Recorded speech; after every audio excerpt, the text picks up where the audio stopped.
A very good afternoon and welcome to your lunchtime news on MTV Sports. I'm Shanali De Silva. As always, let's start off with a look at your headlines. The Lanka Private Bus Owners Association to increase bus fares by 10%. 40,000 public sector employees for election duties. Residents level allegations of gem mining on the road in Ahaliagodo. Death toll from the series of deadly bombings in Iraq climbs to 91. And now for those stories in detail. The Lanka Private Bus Owners Association has decided to increase bus fares by 10%. Speaking to News First, the president of the association, Gamunu Vijayaratna, expressed these views. The Lanka Private Bus Owners Association has decided to introduce a fare hike of 10% from the 1st of September.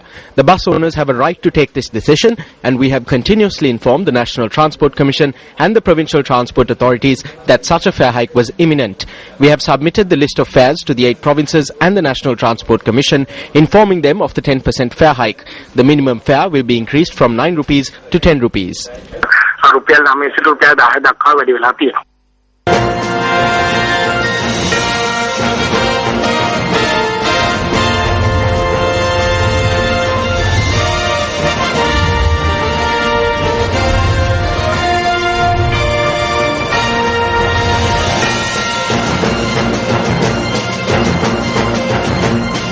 The Election Secretariat says that measures have been taken to utilize 40,000 government workers for the upcoming Provincial Council elections. Deputy Elections Commissioner M.M. Mohammed said that if there are insufficient officials in districts where elections are being held, officials from other districts will be deployed. Measures have been taken to integrate government and district officers, officials from provincial councils as well as teachers to work together with government officials for the upcoming elections. Meanwhile, the Election Secretariat's office has decided that in the event of a shortage of officials for the upcoming elections, officials from the Department of Elections as well as other election officers across the island will be dispatched to the relevant areas.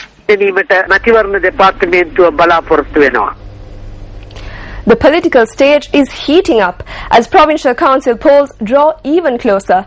Let's now take a look at some of the views expressed on the political stage yesterday on the upcoming provincial council polls. It is their responsibility to ensure that you elect Pradesh Sabha members and provincial councillors who will bring respect to the country and will not tarnish the country's reputation. This cannot be done by the President, the Minister, Professor J.L. Piris or myself. Our names are being brought into disrepute by the nonsensical acts of those who have been elected to Pradesh Sabhas and provincial councils.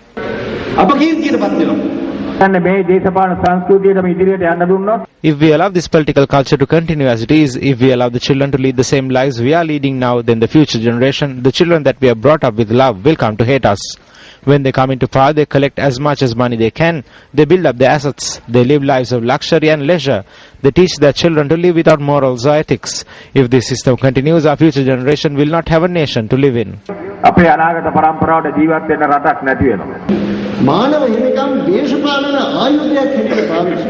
The effort is to use human rights as a political weapon and continue to attack our country. My friends, we have to protect our motherland from this. We must send a clear message to the international community. At this instance, we must send a clear message to the international community that we are a strong state and we will not be shaken.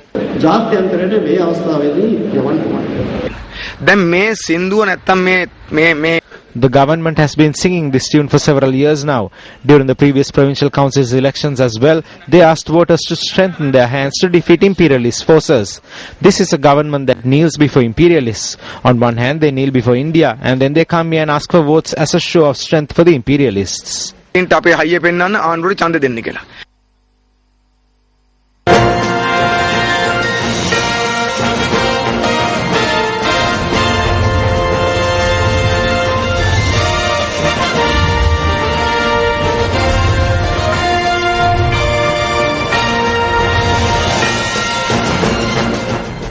In more local news, the issuing of applications for the Korean language aptitude test commenced today. Deputy Manager of the Foreign Employment Services Bureau, Mangal Randini, said that application forms will be issued at 22 centres located across the island until the 15th of this month.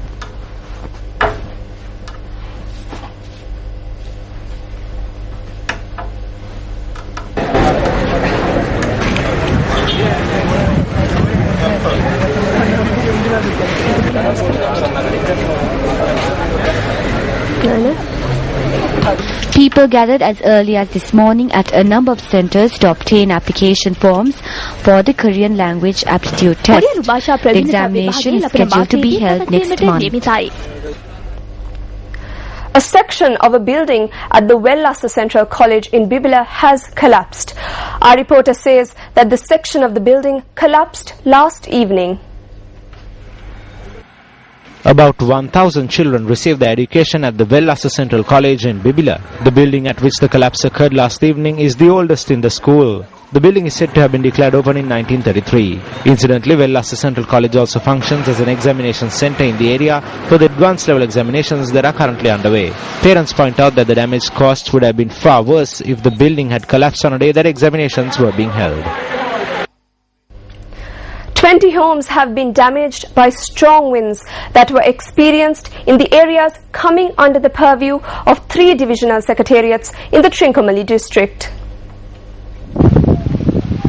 The Assistant Director of the Trincomalee District Disaster Management Centre, Viraj Disanaika, said the strong winds swept across the town of Gomarang Kadawala and areas coming under the purview of the Kadawat Satara and Seruwila Divisional Secretariats last evening.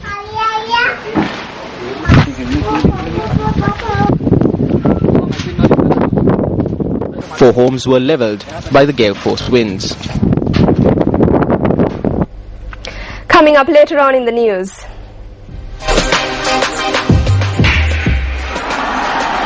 Usain Bolt regains World 100-meter title at Moscow. All the action coming up on Sports Bus.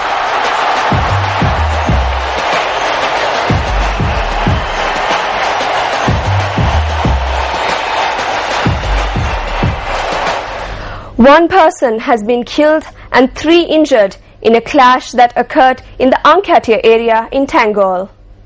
The Tangol police said that the clash broke out last night. The injured have been admitted to the Tangol hospital. The police added that one of the men who was critically injured passed away after being transferred to the Karapitia Teaching Hospital. Residents charge that certain groups are mining for gemstones while construction is underway on the road from Gatahatta to Kiriatula in Ahaliagoda. The residents charge that they are unable to use the road as a result.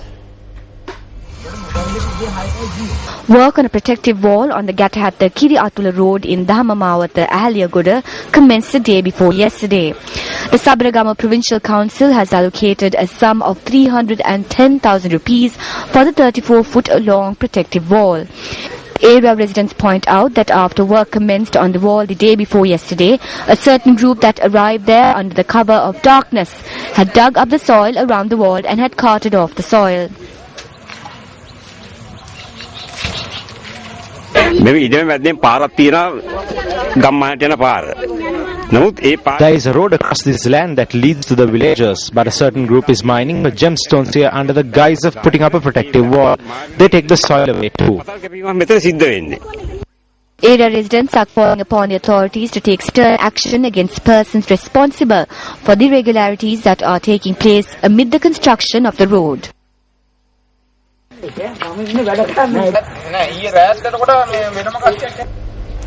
News First U reporter Upul Janaka Kumara filed this report on an accident that occurred in Dambulla.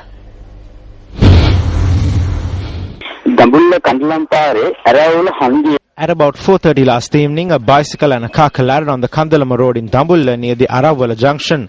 The cyclist was critically injured in the accident. He is currently receiving treatment at the Dambulla base hospital. News First U reporter Upul Janaka Kumara, Dambulla City. In more local news, a series of religious observances were held at the Sri Kalyana Dharma Viharaya in Colombo 7 to mark 23 years since the passing of Venerable Kotte Sri Devananda Thera. The religious observances were held between the 3rd and the 11th of August. These campaign of almsgiving included Dhamma Deshana or lectures on the Dharma, the entrusting of cattle rescued from slaughter and blood donation campaigns. The events were organized by the Sri Kalyana Dharma Front. Work has commenced on the preparing of the city of Colombo for the Commonwealth Heads of Government meeting that is to be held in November this year. Colombo Municipal Commissioner Badrani Jayawardena said that the program to prepare the city for the summit is being centered around the Bandaranayaka Memorial International Conference Hall, the Nelumpokuna Theatre, the new Town Hall, Gall Road and other major roads in the Colombo city. It is a good opportunity to showcase our country, and thereby I think that the people of the city too should take steps to ensure that they keep their homes and roads clean and keep their walls freshly painted. We have prepared a written request to be submitted to all public and private institutions and households in the city, asking that they take steps to ensure the cleanliness of the roads and buildings.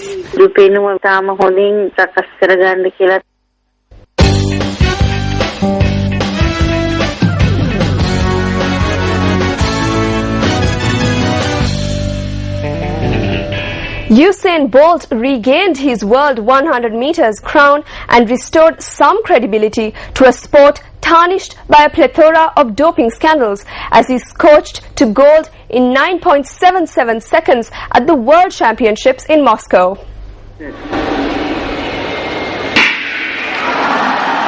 Disqualified from the 2011 final for false starting, Usain Bolt made no mistake out of the blocks this time, and although trailing Justin Gatlin directly to his left at halfway, he surged to the front at 60 meters.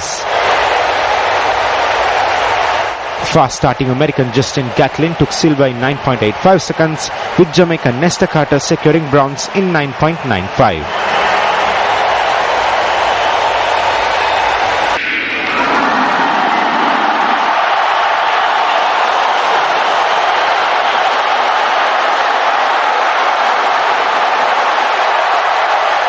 Bolt, the 6 times Olympic champion, was talking to reporters in the media mix zone after the race when he suddenly interrupted Justin Gatlin jokingly before the organizers ushered them to the press conference. You need to speed up. I'm trying to tell them, man. Three questions and move. I'm going to try to continue winning championships. I want to be among the greats after I retire from track and field. Pele, Maradona, Muhammad Ali, all these guys. I want to be mentioned amongst these greats when I retire from the sport. And I definitely want to try and still play football. Definitely, hopefully, it will be Manchester United. But I think I have some skills, so we'll see in the near future. I'm going to do like Usain and just go play soccer and hopefully be on the same team. So he don't have to worry about him beating me again. Rafael Nadal overpowered Canada's Milos Raonic 6-2, 6-2 in the final of the Men's Rogers Cup, showcasing his form ahead of the US Open starting later this month. Playing in his first tournament since his shock opening round loss at Wimbledon, Rafael Nadal showed he was back to near his best, following up his semi-final win over Novak Djokovic by easily beating the dangerous Raonic in just over an hour.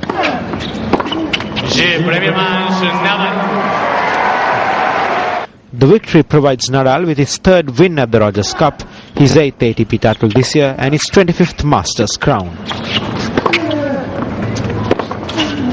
The Spaniard now rises to 3 in the world rankings, while Raonic moves into the top 10 for the first time after becoming the first Canadian man in more than half a century to reach the Rogers Cup final.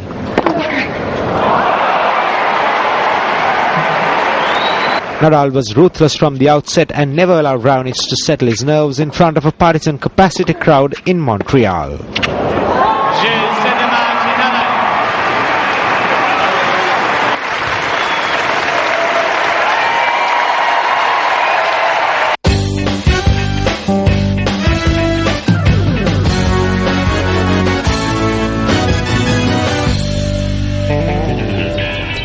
And that concludes your lunchtime news for today. I'm Shonali De Silva for News First. Have a pleasant day.